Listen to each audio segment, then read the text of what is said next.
this is me starting a tattoo survival guide. I want to give aspiring tattoo artists something fun to learn with. I haven't really seen anything sharing the logistics of how to become a tattoo artist, so this will be more of a creative fun project that outlines the start of a tattoo career. I'm not going to get into crazy amounts of detail because I do want to post a course on my Patreon. There are a lot of projects I have in the works for tattoo education that serves the purpose of getting knowledge out there, but it is also very personal to me, as I plan on doing art studies on tattoo artists I look up to and kind of keeping a record of the things I've learned. There are so many amazing tattoo artists that I aspire to learn from, or kind of just incorporate techniques that they have been able to beautifully pull off on their work, and I really want to get more knowledge on them, so I am planning on doing some really detailed art studies on different popular tattoo artists.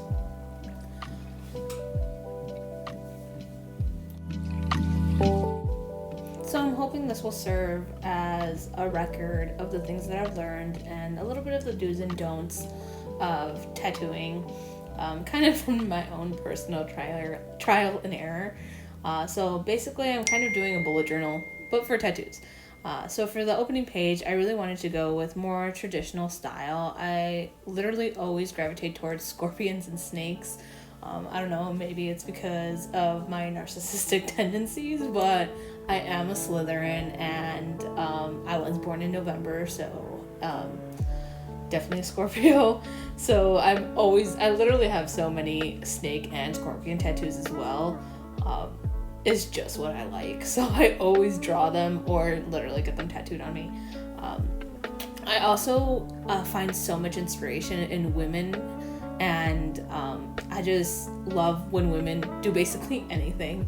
Women are just so aesthetically pleasing, so whenever I draw it, it's usually always a lady, not gonna lie. I don't even think I know how to draw men. I've drawn a total of like 3 men in my entire career. Maybe I'll challenge myself soon to do something with only male models, but I'm already dreading the thought of just that. But it would be a challenge, so maybe I'll just see where my artistic abilities can take me when I'm drawing something that I'm not particularly that's not particularly aesthetically pleasing to me. So here I'm using just a regular mechanical pencil, and the scorpions actually really irritated me that they're coming off the page a little, but honestly I was too lazy to redraw them. I already liked the shape that I had. I thought the little hearts were really, really cute, so I really didn't want to redraw them, which when you're tattooing is probably not the best way to go. Never do the easy way out when you're actually on skin. As far as paper, there's less stakes, like it's not as much of a risk. So I was really just having fun with this, while if I was doing a tattoo or I was designing something on my iPad, I would make sure that everything is 100% symmetrical and that the composition is nearly perfect, because that is going on someone's skin forever. This was just me having a little bit of fun. I didn't really think that I was going to do anything with this, but after talking about it with a couple of friends and family, I really thought that this might be a really good idea to just get out there and have people kind of follow along with the journey that I've had becoming a tattoo artist. And or maybe not even, like, even if you don't want to become a tattoo artist, it's just always interesting to watch people draw, or just kind of just have it in the background. I know I do that with like people cleaning. I don't know why. I absolutely love watching people clean, or make canvases, and they'll like put like chill music on, and I can just like vibe and like wash my dishes to it. So I'm hoping that this serves any kind of purpose for anyone, honestly. Just want to put it out there. So here I'm using a Micron, and it's a 0.8. So if you know anything about tattoo needles, it is very similar to a 9-round liner. I honestly use a lot of 9-round liners in my work. In my tattoo work specifically, I love how bold a 9-round liner can be. Usually when I draw now, I first do my sketch like I would have my stencil on someone's skin, and I try to start my line work like I would on skin. I always start from the bottom up, or whatever areas are closest to me, because I want my stencil to stay for as long as possible. Now, when I first started out and I wouldn't let my stencil dry, I would always have the issue of my stencil completely erasing on me.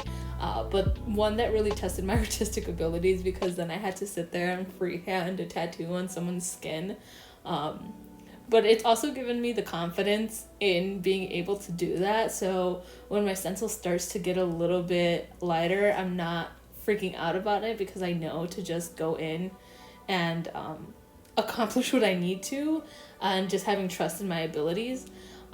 It's also, you have to think of your stencils as a sketch as well. It's a good way to think of it that way, because when you're sketching something, if you miss a line or you're going over a line but you're choosing to, I don't know, straighten it out or curve it a little bit more than you would, like in these earrings right here, I did make them more out originally, like you can see my pencil, but when I went in with the lining, I fixed it up a little bit, and it's not such a huge deal when you change the lines in a sketch. And I know when you're first starting to tattoo, it can feel like it's the end of the world if you didn't go in the right line. But as long as that line is straight and bold and it's going to stay, I don't think it's a bad thing to do that. I think it actually helps me with my confidence more when I see my stencil, but I can go right next to that line and not directly on top of the stencil, and it still is a beautifully composition piece. So I'm also really sorry for like moving the paper around. I do this a lot when I'm drawing on paper, and it actually really confuses the camera. So this is my first time filming like my entire art process, and it was really weird for me to get the angle that I needed. Like, I had the camera like literally right on my shoulder. I don't know how other art pages do it, where they're like perfectly centered on their art. I'll figure it out eventually. But as of right now, the first two pages of this bullet journal that I have going are a little bit awkward in frame, but I'm hoping to fix that in the future. Also, another apology for my grimy nails and half-done tattoos.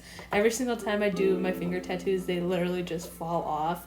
So if you can see, I have like 0202, which is my son's birthday, and my barbed wire, which is almost completely come off at this point. And I also have a scorpion on my ring finger, which is also completely come off. So I love finger tattoos, and I'm going to continue to fill them in, but they're never going to stick. I don't know why. On my other hand, I have 11/11, which is my birthday. So it's just funny because my son and my birthdays are just so perfectly synced with our numerology. It's interesting. I also found out while recording this, you'll see the frames kind of cut out, or like the video cut out, and it's because I didn't realize that my camera only records 30 minutes at a time. So you'll see me just jump to the color, and it's because I didn't know that I stopped filming. So again, sorry for that. And some of these I did film with my phone, so I'm going to get better with my production quality, but this is my first time attempting to record my art process, so I did learn a lot. Going forward, we'll get better.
I hope you can get some knowledge from my ramblings.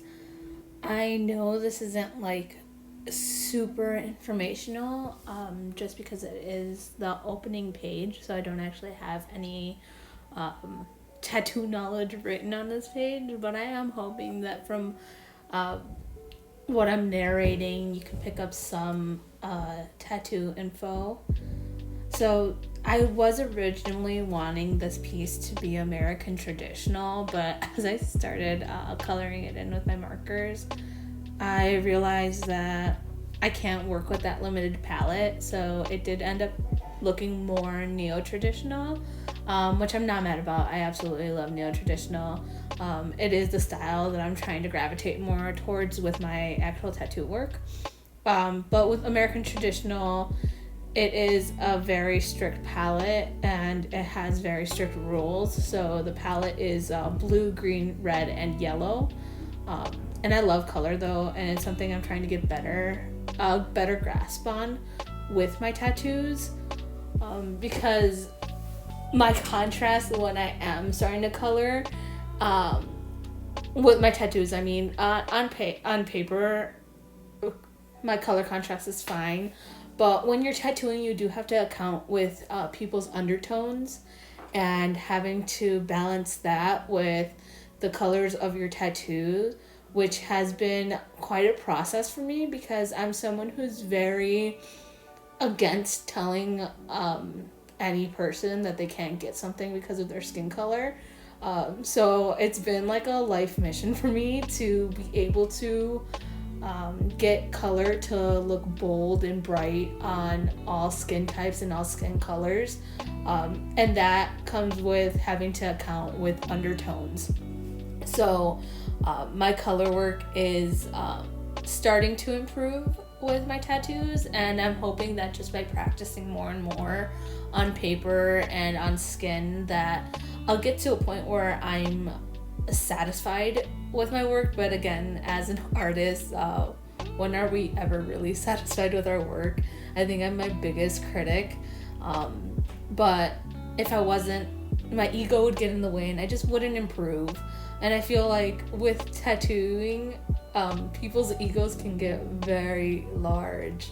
I don't know what it is about this career field, but I've met some tattoo artists who just are off the wall with their ego, which, yes, of course, they're great artists, but it's not everything in life. I don't know if I've said this before, but this was my first time ever using markers. I mean, obviously I've used them in school and stuff, but like professional markers. And I did get these from Walmart, I believe. They weren't like crazy expensive. They were like $30. I believe the brand is called Azure. And I love them. I did have a really irritating problem of when I was trying to blend. It was kind of bleeding onto the page a lot, or like it would go out of the lines, which was like extremely frustrating for someone who is a little bit of a perfectionist. But other than that, they did blend nice. They just would bleed a lot, and I did have fun with them. They're actually pretty quick.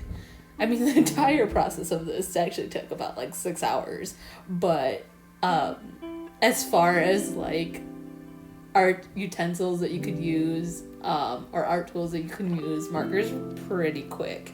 I used a lot of color pencil when I was practicing my shading for tattooing, and color pencils actually really help with learning how to shade and learning how to pack in color, because you have to go in tiny little circles. While with the markers, it was just so quick. It was like pass, wow, that filled in. So I did enjoy them for that, because it did save me a lot of time. Like, I feel like if I was doing this with like color pencils, this would have taken me forever, but it would have looked really nice. Color pencils end up looking really beautiful and smooth, and they give a really nice texture to any piece.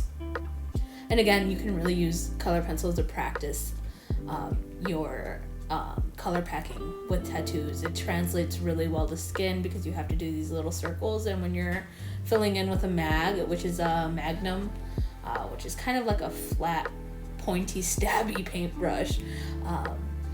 It just translates really well. It's like the same technique. And as you start to tattoo, I feel like you can relate a lot of the things, like in basic art, back to techniques used for tattooing. So like whip shading, and when people get this little dots, the pepper shading in their tattoos, is very similar to cross hatching, or like the motions that you would use when you're cross hatching. Just from my experience, when I do pepper shading, it's really similar to when I cross hatch with a pen.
don't know why I felt like this pressure to talk through the entire 30-minute video, but midway through I cut a lot of the audio out and I was like, this is not necessary. But if I do want to fill the gaps in other videos, so if anyone, whoever watches this, can ask questions, and I'd love to answer them when I'm like coloring things in or lining, I feel like it would just add a little bit of spice instead of me just rambling on about random things. I am going to be trying to get as much knowledge in, but again, this is just the cover page of my tattoo survival guide, and I'll be doing bloodborne pathogens next and safety issues. After that, I do have one set up for supplies. I actually don't think that I recorded that at all, but I will show the picture on supplies, and I'll be talking about the cost and the startup costs on like tattooing, and like how much machines can cost and how much needles cost and all of that. So all of the money stuff will be in that video. And if you have any questions, you can go ahead and ask, and I'll try and answer. Thank you for watching. Subscribe and like.